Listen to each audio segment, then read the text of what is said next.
Hello friends, तो आज हम बात करेंगे वो स्टूडेंट के बारे में जिन्होंने कॉलेज में एडमिशन ले लिया है। किसी ने डीएमई में, किसी में डीएचएस में, किसी ने प्राइवेट कॉलेज में एडमिशन ले लिया है और काफ़ी स्टूडेंट ऐसे हैं जो अभी सेकंड राउंड की जो काउंसलिंग होगी उसमें भी एडमिशन लेंगे। तो आज उसके बारे में बात करेंगे। तो वो स्टूडेंट जिन्होंने फर्स्ट राउंड में एडमिशन ले लिया है और बट उन्हें अभी ठीक नहीं लग रहा है, अच्छा नहीं लग रहा है, ज्वाइन करना है मतलब कुछ ही दिनों के बाद, तो आज उसके बारे में बात करेंगे और हॉस्टल कॉलेज के बारे में थोड़ी चर्चा ये करेंगे कि कैसे क्या होता है। तो स्टार्ट करते हैं। जो भी स्टूडेंट ने एडमिशन ले लिया है तो बढ़िया तरीके से कॉलेज ज्वाइन कीजिए आप लोग, क्योंकि वहाँ जाने के बाद तो काफ़ी चीज़ें होती है आप लोगों के साथ और अच्छा भी नहीं लगता है। ये शुरू में तो बिल्कुल अच्छा नहीं लगता है, क्योंकि मुझे खुद को वहाँ जाने के बाद काफ़ी अच्छा नहीं लगा था। मतलब ऐसा है कि हॉस्टल में तो सबसे ज़्यादा बुरा आप लोगों को हॉस्टल में लगेगा। ऐसा है कि वो एक नया एनवायरनमेंट होगा आप लोगों के लिए और साथ ही साथ वहाँ पे सारे लोग न्यू मिलेंगे आप लोगों को। सबकी मेंटलिटी अलग अलग रहेंगी, कोई किसी के बारे में क्या बोल रहा है, कोई किसी के बारे में क्या सोच रहा है, ये सारी चीज़ें हमारे माइंड में चलती रहती है। बट आपको इन चीज़ों को अवॉइड करना है, ठीक है। जिसको जो सोचना है, जिसको जो बोलना है बोलने देना, बट आप आपकी स्टडी पे पूरा ध्यान देना, क्योंकि आप इतनी दूर आपके घर को छोड़ के आए हो। तो आप थोड़ा आप सोचिए कि वहाँ जाने के बाद आप इन सब चीज़ों में अपना दिमाग लगा के अपना टाइम वेस्ट करने से बेटर है कि आप आपकी पढ़ाई पे ध्यान दें और आपकी फैमिली के बारे में सोचें। और क्योंकि हॉस्टल एक ऐसी जगह है जहाँ पे मतलब बाद में काफ़ी अच्छा लगता है। जब सीनियर बन जाते हैं तब बहुत अच्छी फीलिंग आती है और बहुत अच्छा लगता है। बट जब न्यू जाते हैं तो सबसे बेकार तो हॉस्टल में लगता है, क्योंकि हॉस्टल में ऐसा है कि बहुत ज़्यादा रूल्स रेगुलेशन होते हैं जिन्हें फॉलो करना बहुत ज़रूरी होता है, क्योंकि वहाँ पे हर चीज़ से रिलेटेड रूल्स रहते ही हैं। खाने से रिलेटेड, बाहर जाने से रिलेटेड, किसी से बातचीत करने से रिलेटेड, हर चीज़ पे वहाँ पे रिस्ट्रिक्शंस रहते हैं, रूल्स रहते हैं और वो रहने भी चाहिए।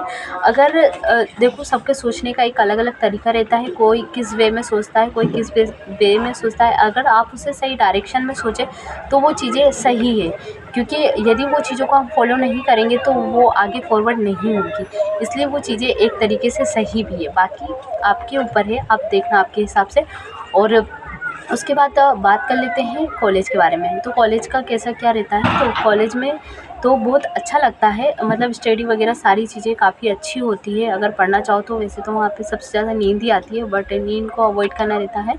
और वहाँ पे पढ़ाई भी सारी क्लासेस लगती है, सारे लेक्चर्स लगते हैं, वो पढ़ाई भी काफ़ी अच्छी होती है। और जो भी स्टूडेंट मतलब इंग्लिश को लेके थोड़े चिंतित है या घबराते हैं कि हमें इंग्लिश नहीं आती है, तो उसके बारे में आप ज़्यादा मत सोचिए। ऐसा नहीं है, वहाँ पे आप जब जाओगे तो वहाँ पे सारी चीज़ें कवर हो जाती है। फिर आप सोचोगे कि इंग्लिश ही बेटर है हिंदी से, तो क्योंकि वहाँ का माहौल ही ऐसा होता है कि हम खुद चाहते हैं कि हम खुद इंग्लिश से सारी चीज़ें पढ़ें, इंग्लिश से ही सारी चीज़ें कवर करें। तो ये सारी चीज़ें हैं और कॉलेज में बहुत अच्छा लगता है। स्टार्टिंग में थोड़ा थोड़ा लगता है कि हमें कुछ नहीं आता है, हम कुछ नहीं हो पाएगा, ऐसा नहीं है, धीरे धीरे सारी चीज़ें हो जाती है। और उसके बाद क्लिनिकल की बात रही तो क्लिनिकल तो बहुत अच्छी जगह होती है।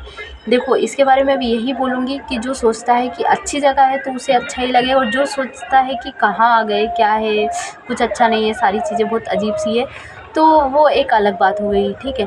बाकी मुझे तो क्लिनिकल में सबसे ज़्यादा अच्छा लगा है, वो इसलिए क्योंकि मैंने वहाँ जाके काफ़ी चीज़ें सीखी है, वहाँ पे काफ़ी लोगों से मिली हूँ, काफ़ी चीज़ों को देखा है और एक्सपीरियंस किया है। तो मुझे सबसे ज़्यादा क्लिनिकल में अच्छा लगा है। वहाँ पे इतने सारे पेशेंट आते हैं, सबकी अलग अलग प्रॉब्लम रहती है, उनको देख के लगता है कि हमारी कोई प्रॉब्लम नहीं और हमारी लाइफ काफ़ी अच्छी है, जो हमें यहाँ पे हम आए हैं और हम कुछ कर सकते हैं किसी के लिए।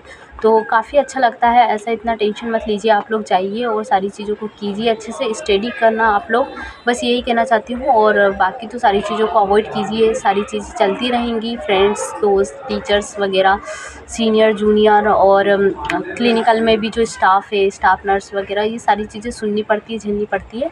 बट उसे आप लोग ज़्यादा ध्यान मत देना, उस चीज़ों को एक पॉजिटिव वे में लेना आप लोग, तो सारी चीज़ें हो जाएंगी। So thank you. और आपको कोई भी क्वेश्चन हो पीएनएसटी से रिलेटेड तो आप कमेंट बॉक्स में पूछ सकते हो।